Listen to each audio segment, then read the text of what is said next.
Hello, welcome to the March meeting of the CV3 Manhattan Committee for Transportation, Public Safety, and other things. Sorry. So I apologize in advance if I devolve into a fit of coughing because the allergies are awful and it's triggered my asthma. And sometimes it's out of control. But it seems fine for now.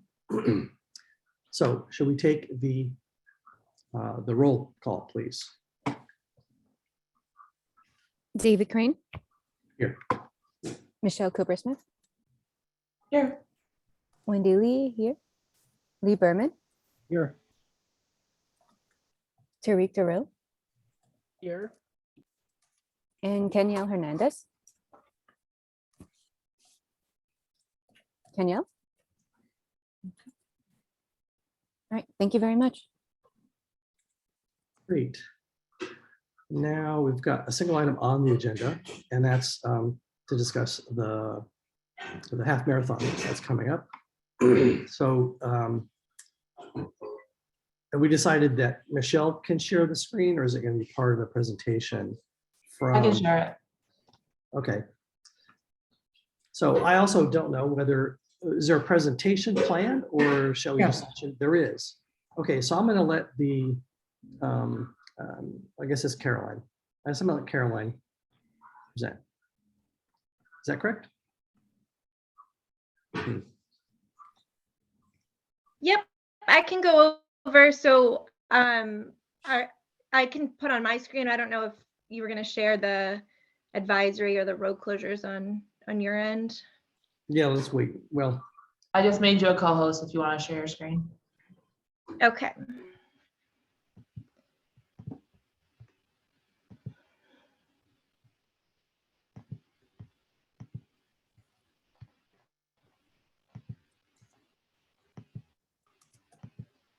Okay, are you guys able to see what I have up here?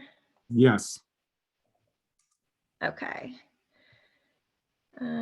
Okay, so this is basically the traffic advisory for the Lower East Side area and the impact for the half marathon, which is coming up on Sunday, March 20th. Most of the street closures for this area of the course will be in place between 6 a.m. and noon, with no parking starting the night before on Saturday the 19th from 10 p.m. till noon on the 20th. I have a full list as well of road closures, which I can pull up on my screen as well, but just wanted to give you all a chance to take a look at this section of the course, which will impact your area, and kind of see if you had any questions or concerns on that. And Ted has worked this event longer than I have, so if there's any comments or anything from Ted, feel free to jump in too. Thank you, Caroline. Good evening, everyone. Ted Metellus here with New York Roadrunners. Thank you for the opportunity to share with you all the 2022 United Airlines New York City Half Marathon. The last time we hosted this event was March of 2019. Sorry, my dates are all turned around. We have not gotten to 29 yet. I'm expecting flying cars by then. But yes, 2019 was the last time we hosted this event and had this event. Many of the elements have remained the same as that event in the past. We have a participation field of 25,000 runners. The runners will be starting at Prospect Park, making their way up Flatbush Avenue, over the Manhattan Bridge, down through the Lower East Side, onto South Street, and then making their way onto the FDR Drive, and then through 42nd Street, 7th Avenue, and into Central Park to finish. We've made a couple of modifications to the overall event experience by modifying some of the aid station placements. One of the notes that I remember from previous years, having spoken to this community board, is making sure we had no entertainment or music or anything in that area, so we're sensitive to that.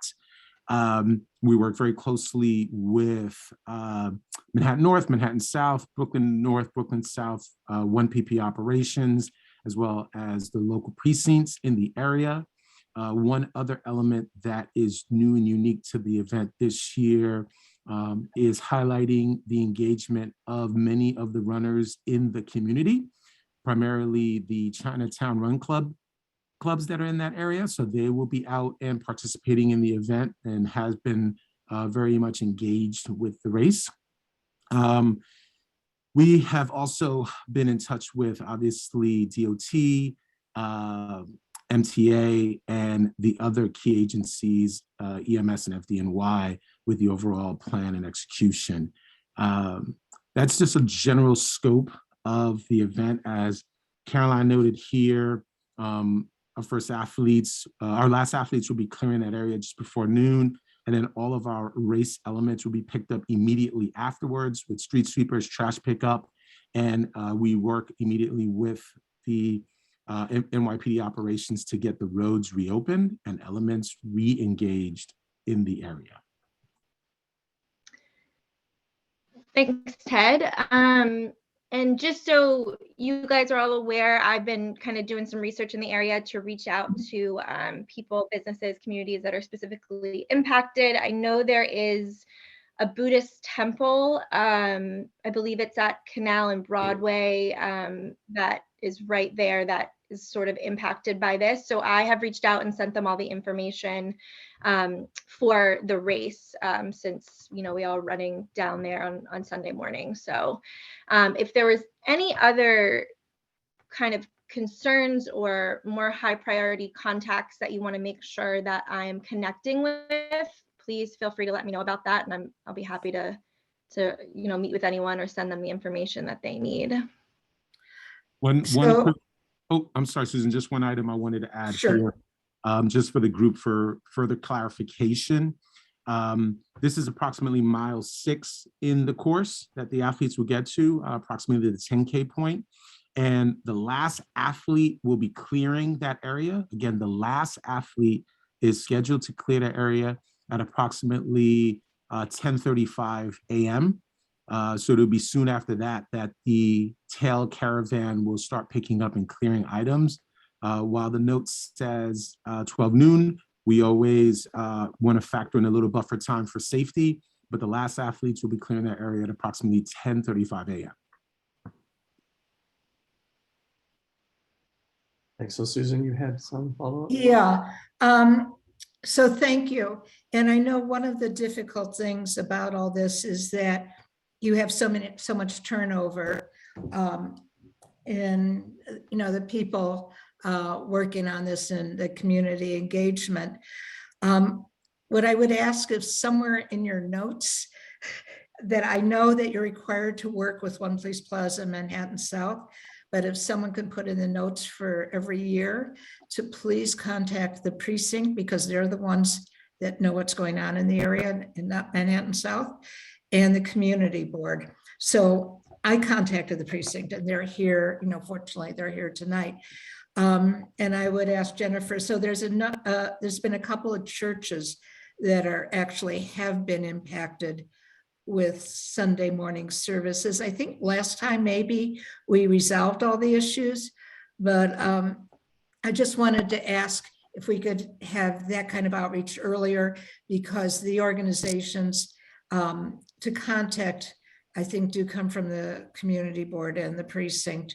And at that point, I'd like to kind of hand it over to Jennifer, because I'm sure she remembers the churches that were involved last time. Hi, Susan. Yeah, in addition to the Buddhist temple, we have the yeshiva over at 145 East Broadway, and they usually drop the children off between 6:30 and 7 a.m. So I usually coordinate with them to get all the school buses in and out before the race starts. And then we also have a primitive church at 209 East Broadway. That's another big house of worship that's affected by the street closures. Do you know if East Broadway is going to be closed completely or open to pedestrians, closed to vehicular traffic? I know in the past it was closed to vehicles, but open to pedestrians. Yes, it will be open to pedestrians. There'll be access for the for folks to get across the roadways there. Okay, that worked out perfectly fine last time. That actually worked out well. And I just pulled up here on the screen. You can see this, the breakdown of what the road closures are. And I sent this over to Susan, but I can send it to whomever may need it as well. Yeah, maybe if you could send that to Jennifer at the 7th Precinct. Yep.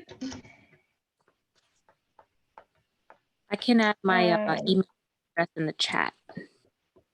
Great. And I will definitely make sure that I get in touch with that church and the yeshiva as well. Okay, so that's that. So I'm gonna open up to committee members and pretty quickly other board members. Are there concerns that you would like to hear about? Like if there was coordination or, you know, any issues or concerns that committee want to ask? Other board members? I see Trevor's hands up. Thank you for the presentation. I just have a couple of quick concerns. I think, Ted, were you here in 2019? Yes. Yes, I remember. There was a couple of things that we did back then that sort of helped. And number one was that we sent this information that Caroline's talking about to the 5 or 6 residential buildings that are in South Street. I think people kind of forget that people live along that street. Yep. So it's often ignored in the community outreach. And I don't think anyone knows this is going to occur. So, and I know Jennifer has the list that we used from 2 years ago, but also used for other events. But you can also reach out and I have that same list and I can send it to you. Because there are also 5 garages along that street. And we had some difficulty with people getting in and out and knowing when they can leave or when they can't. But if people are aware and they know, it makes it easier for them to adjust their schedule. But that portion still needs to be worked out. I know there were some instances where cars were caught on South Street or within the area where the streets were closed, where they were able to let the car go when there was a break in the runners. If you go back to the screen, there's some symbols there which aren't really defined, and it says that there's going to be a comfort station between Pike and Monroe, I believe. And I don't know if the comfort stations are in the same place as they were in 2019. I know there was one at Pier 35 last year, along with water and a gel station. I don't know if that remains the same. That has, hold on, let me pull up that exact location for you. Give me 1 second here, because I know we made a couple of adjustments. There was a EMT fire location on South Street that we modified for to make sure that access was clear for them. Mm-hmm. 1 moment and I'll pull up that exact location, okay?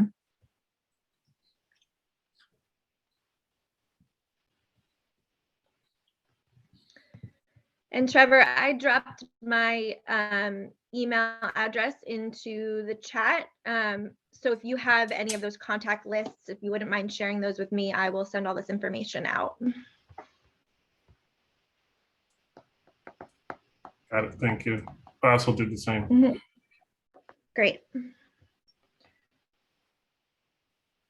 All right, I'm pulling up that location now. Trevor.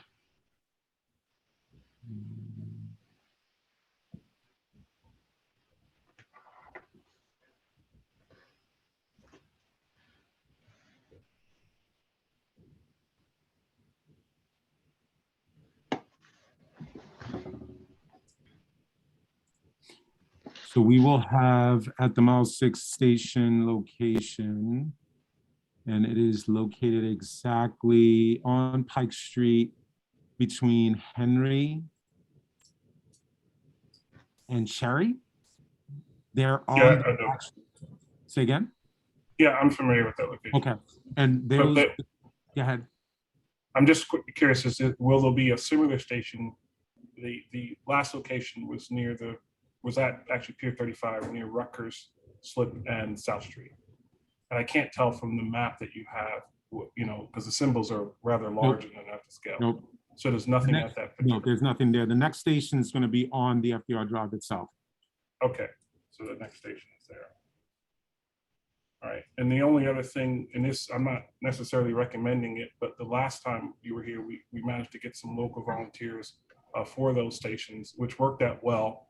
I'm not sure if I would do that again because it was one of the coldest days of the year. And I learned what a warming bus meant because I was like, I don't need a warming bus until I realized that I did, but I don't know if we could do that. But I understand there's some, now I know that there's some levels that you have to go through to be a volunteer. But if we know some people who might want to volunteer for this particular event who live right next to the route, I think that's a great way to get the community involved. So I can give you some names or see if we can work out to get maybe 10 to 12 volunteers max for this small segment of the race. No worries. And I'm going to put it to the chat, the email address of our volunteer coordinator, Mary Haskins. And you can contact her directly if there's anyone that's interested in being at any of the aid stations, particularly the one at the Mile 6 station, okay? Okay. And Mile 6 is the only station you have, right? Correct. The one that's in that neighborhood, correct. The next one, each of the stations are about 1.5 miles to 2 miles apart. So we've made some modifications there. Spread them out. All right, thank you. No worries. Thank you. It's good to see you again. I'm happy to see you healthy. Thanks, you too also. Are there any other hands raised? So I didn't sound like there are any follow-ups for us to capture in the minutes on this at all. So we'll go to the next agenda item. Well, it's not actually on the agenda, but the next item we're going to discuss is Susan's going to discuss the budget season, the budget process, which is upon us. And I'm just going to let Susan take it away because I'm going to cough otherwise. Okay, thank you. And I want to say thank you to the half marathon and the 7th precinct for showing up in force. We appreciate it. Absolutely. Yeah. Thank you, everyone. Be well. Thank you. So on the budget, people are aware that in October, we voted on our district needs statement and our budget requests. The budget requests are for the fiscal year that will start July 1st. And the process until then is in January, there is a preliminary budget released by the mayor's office. Because of the transition, it was not released until February. So the preliminary budget gives answers to our requests. There are preliminary answers. Some are useful, some are not useful. They're on our website. If you go into member resources and on the budget, you will find all this information. I sent it to chairs, but transportation didn't have a chair when I sent it to chairs. So you got left out. The process from the community boards at this time is to write comments on the preliminary budget. In past years, I personally didn't think it was useful because I didn't think the last administration looked at our comments at all. So I thought it was like extra work for nothing. I don't know that it's true right now. I think there is some effort being made by some agencies to look at this. When I sent it out to the chairs, no one responded with comments. So I went through and made comments to some that I thought would be useful. We don't have to vote on the comments because we've already voted on taking a position. And what the comments do is actually look at the response and further advocate and further lobby. And there is often action. If you read the responses, there is action necessary. I'd like to say that when you make your budget priorities, you're making a shopping list. And then the next step is to go shopping with your shopping list. So the next actions are that. I did not write any comments about items from your committee, but I do have 2 I wanted to tell you about. One of the things we asked for was to reconstruct the bike lanes on, I think it was Allen Street. And I was told by DOT to put it in as a, when I had asked them about it, they had told me to put it in as a capital or a budget request. So the answer actually, which is very good, is that the agency, whoops. So I have to get my picture back. Well, we see you and hear you. Is there a, Oh, okay. It's disconcerting to me. Okay, so there's two things. The DOT would like further information from the community board regarding this request. So I think a meeting of maybe even 1 or 2 or 3 Zoom meeting to see what information they need. The other thing is they are asking the community board to give them a comprehensive list of bike lanes that they can further inspect and review for issues. So I would like to suggest that we take advantage of that. One we've already done, we got complaints about, I think it was Houston and Allen, where there's a merge. And there's been, we had resident complaints and a history of accidents there. And we had sent that to DOT to see if they would look at redesign. And they put that, the mayor's asking for a master list of problematic intersections. So because of the complaint and the forwarding that to DOT, it made that list for the mayor. So there are others, you know, Clinton, we clearly made a point about. If there are other bike lanes, we should send them to DOT. And I would suggest what I would call maybe a leadership meeting of a few people with DOT about the existing bike lanes. Another issue I will tell you about is we requested more frequent garbage pickup, and particularly in front of schools. And the agency says they agree with this request and will accommodate in part. I don't know what in part means, but I think it means they're going to do a little bit better. We also asked for more frequent litter basket collection, and Department of Sanitation supports this, says it's uncertain because of fiscal constraints, but they support it and will try and they're going to try and get funding for it. So it's actually better than we've had in previous years. So I wanted to make people aware of this. There will be an executive budget and then an adopted budget by the end of June. And that's my spiel. okay, so it sounds like input is desirable on the bike lane issues, right? Was there another one, or was that's the one? There's two, well, there's two Two things. things, but One, they want list of bike lanes that they should inspect. Right. And two, they want to hear more specifically about the bike lane problems on Allen Street. Right. So, so I think that then committee members might want to send things that they would like to have reviewed in that first category to Susan.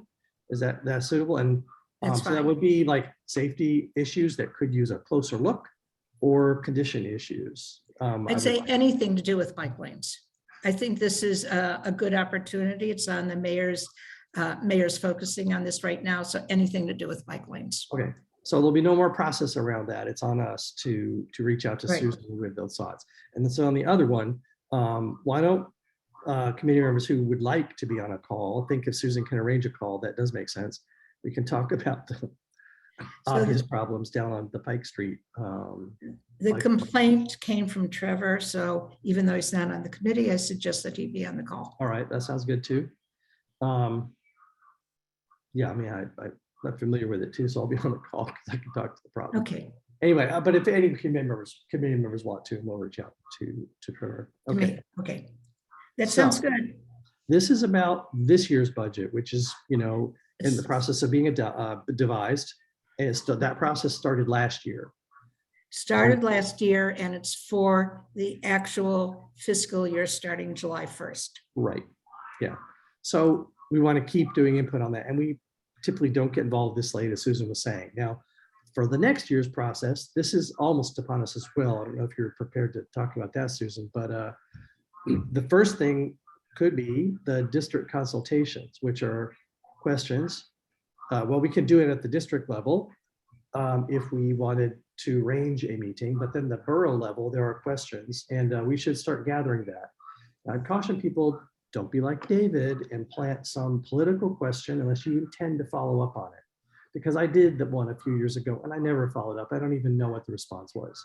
And that was a complete waste of everyone's time. So don't pull a David and do that. But you're free to, come up with suggestions. And we've actually, you're absolutely correct about the process is starting. OMB just gave us the 3 dates in September for our budget consultations. So, and we're starting right now. We will be starting to figure out who's coordinating each agency from the different boards. But yes, absolutely, please start thinking about questions. Okay, so the point of those consultations is for us to develop our budget priorities.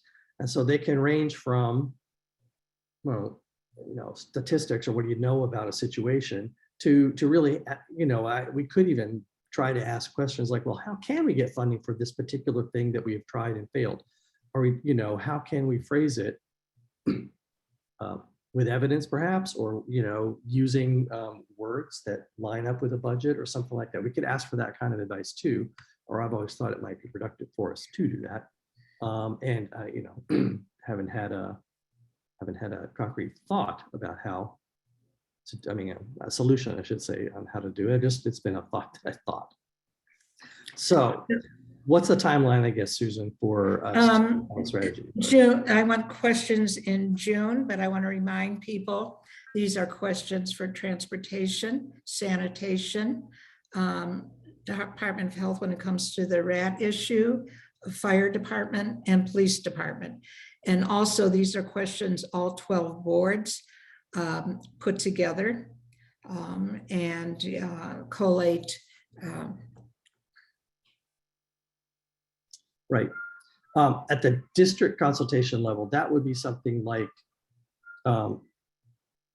just with the agency. Right.